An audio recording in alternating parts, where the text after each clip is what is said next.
যদি বুঝতাম, সাহাবীরা তো দেখেছেন ইসলাম কিভাবে এসেছে, এই কারণে জীবন দিয়ে দিলেও ইসলাম থেকে সরতেন না। আমরা তো আসলে বুঝতে পারছি না ইসলাম কত কষ্ট করে এখানে আসছে। এবার নবী সাল্লাল্লাহু আলাইহি ওয়াসাল্লাম একটা আঙ্গুর বাগানে বসে একটা একটা দোয়া করেছিলেন আল্লাহর কাছে, এটাকে মাজলুমের দোয়া বলা হয়। ওই সময় জিবরাইল আলাইহিস সালাম এবং পাহাড় পর্বতের ফেরেশতা এসেছিলেন, এসে বলেছিলেন, ইয়া রাসূলুল্লাহ, খালি একবার বলেন তাহলে এই তায়েফবাসীকে দুই পাহাড়ের মাঝখানে ফেলে পিষে দিব।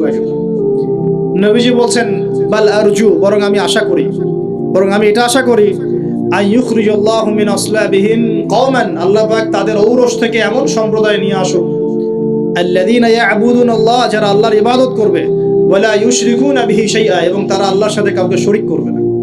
আমাদের নবী বদদোয়া না করে উল্টা দোয়া করলেন। সুবহানাল্লাহ। এই তায়েফে এখন আপনারা গিয়ে ঘুরে আসছেন না?